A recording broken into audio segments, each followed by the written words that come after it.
Quando percepciona, não rotula o que percepciona e deixa estar. Então, há a percepção, a forma e depois, vou dar uma analogia, embora elas nunca estejam certas. Há a tela onde a percepção é pintada. Há um plano de fundo do espaço, da serenidade, que é você próprio. É a consciência do que é, sem forma.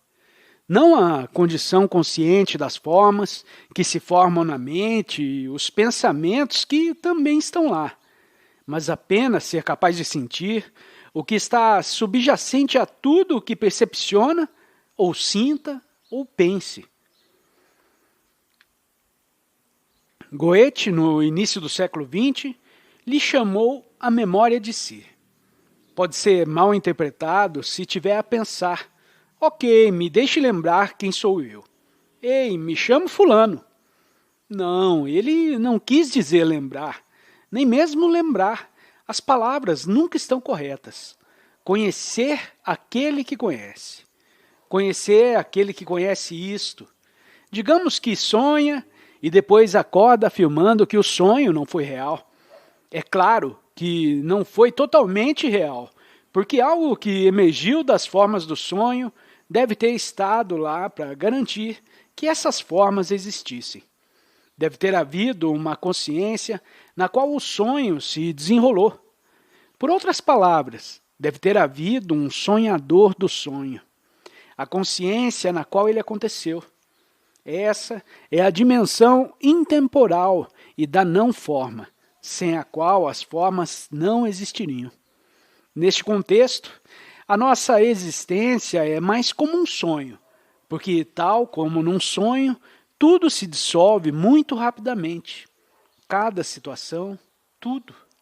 Mesmo a aparente sólida realidade que nos rodeia, não é assim tão sólida. Em primeiro lugar, não é nada sólida. Apenas parece ser. São apenas campos energéticos em movimento e não irá ficar nessa forma por muito tempo. Se puder observar mais profundamente, vê que tudo se está já a dissolver. É temporário, emerge na forma e dissolve-se. Os corpos que estão aqui sentados estão a se dissolver. Mesmo esta mesa, se a olharmos daqui a 200 anos, poderá estar a mesma, mas se conseguíssemos acelerar numa câmara de filmar o que acontecerá nesta sala, num período de 3.000 anos, o que é muito pouco numa escala global, veria todos os aparentes objetos sólidos, tal como esta mesa, a desmoronar. Num minuto, veria tudo a ficar em pó e a desaparecer.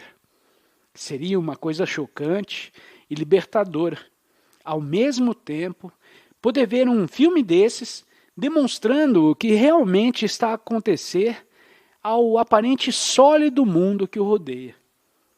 No fundo, é muito libertador verificar como todas as formas têm uma vida curta. O que é que em você vê isso? A natureza limitada do tempo em todas as formas? O que testemunha isso? É a presença, a serenidade que está ciente disso. Torna-se cada vez mais sereno à medida em que se vai percebendo do pouco tempo de vida que todas as formas têm, e não foge desse fato. É tão importante para si que você se mantém quieto ao enfrentar a morte na sua vida e que está em toda parte. A nossa civilização tenta continuamente esconder a morte. Não há morte. Nunca olhe para um cadáver, porque isso não se faz. Por isso, há pessoas que nunca viram um cadáver. Se não é um parente chegado, não poderá ver um morto, porque a civilização necessita de esconder a morte. É o mais assustador que há para uma pessoa completamente identificada com a forma. A morte é a coisa mais terrível que existe. Por isso não vamos pensar nem falar sobre isso. quando se enfrenta com a morte, ou mesmo apenas vendo-a. Por falar nisso, quando a mesa se dissolve num período de 3.000 anos, também é morte, naquele minuto filmado. Imaginemos que poderia haver um ser humano nesse processo. Alguém me mostrou um filme, um tipo de anúncio, de um país qualquer, que tem apenas 1 minuto. Vê-se um bebê a sair do útero, disparar como uma bala de canhão ao céu, gritando todo o tempo. E à medida que sobe no céu, ele cresce até atingir a completa maturidade. Depois, começa a descer, continuando a gritar, e conforme vai ficando um homem idoso, aproxima-se do solo, com o cabelo a cair. E no último grito, a terra na sepultura, desfazendo-se em pó. Por baixo, a legenda: a vida é curta. Não sei, mas penso que os realizadores não sabiam que estavam a fazer um filme espiritual. Talvez estivessem a vender cerveja ou outra coisa qualquer. É muito espiritual ver como tudo se dissolve rapidamente. E não podemos fugir desse fato. E conforme disse ontem, na primeira parte, segundo um profeta, tudo é inútil, uma variedade de inutilidades e tudo é em vão. Ver isso é libertador.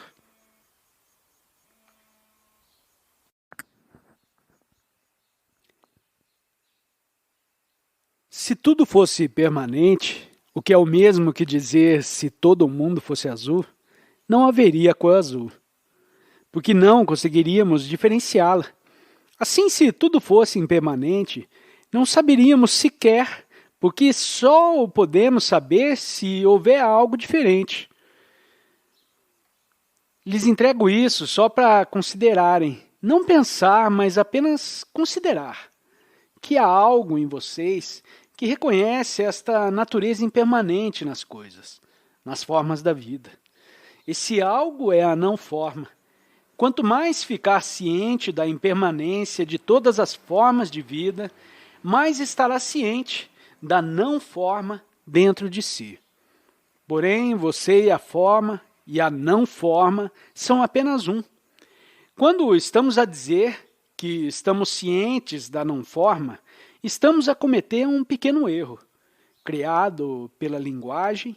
O que realmente significa é que você fica mais preenchido de si mesmo, fica mais consciente de si mesmo, não como dois, mas como um. A consciência de si torna-se mais ciente de si própria. Tenho aqui uma pergunta escrita de alguém que provavelmente não aprecia falar em público. Mais tarde teremos a parte destinada às outras perguntas. Eu, às vezes, estou ciente no agora de que estou a expandir. O que significa isso? Parece ser a consciência em si. Se eu estou ciente da consciência em si, qual deles sou eu? É uma boa pergunta. Eu estou ciente de. Parece que estamos a falar disso, mas isso não é assim. Só quando estamos a colocar em linguagem é que formulamos uma frase com sujeito e objeto. Na realidade, nos tornamos cientes da consciência, que é verdadeiramente o segredo para uma vida humana equilibrada. Tornar-se ciente da consciência e também das formas. Porém, o que significa isso? Quem é que fica ciente da consciência? A linguagem que usamos cria a ilusão de dualidade. Seria muito melhor se refizéssemos a frase dizendo: a consciência que eu sou fica ciente de si própria, não dualidade. A consciência, a qual é a essência de quem eu sou, fica ciente de si própria. Esta é uma coisa milagrosa, bela e inacreditável. O que, tradicionalmente, tem sido chamada de realização pessoal, trata-se simplesmente de serenidade. Porém, cada palavra minimiza algo que é muito maior. Claro que há um sentido de expansão, tal como a pergunta refere. porque já não se encontra mais encurralado. A sua consciência já não está presa à forma que é a encarnação. É a encarnação da consciência na forma e a realização da consciência enquanto não forma. Por isso, muitas tradições espirituais falam de reencarnar muitas vezes, afirmando que reencarnamos até atingir o despertar, até ficarmos cientes de quem somos, para além da forma, é a verdade.